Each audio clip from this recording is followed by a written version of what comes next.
திண்டிவனம் அருகே மதுபோதையில் அரசு பேருந்தை இயக்கி விபத்து ஏற்படுத்திய ஓட்டுநர் பயணிகளால் தாக்கப்பட்ட சம்பவம் பரபரப்பை ஏற்படுத்தியது.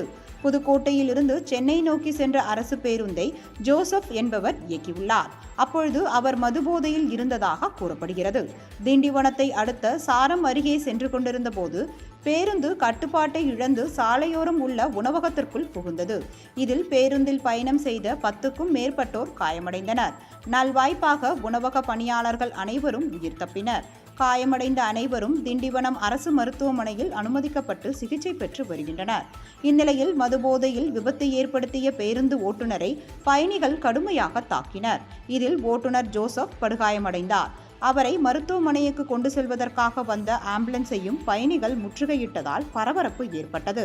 பின்னர் காவல்துறையினர் உதவியுடன் ஓட்டுநர் திண்டிவனம் அரசு மருத்துவமனைக்கு கொண்டு செல்லப்பட்டு சிகிச்சை அளிக்கப்பட்டு வருகிறது.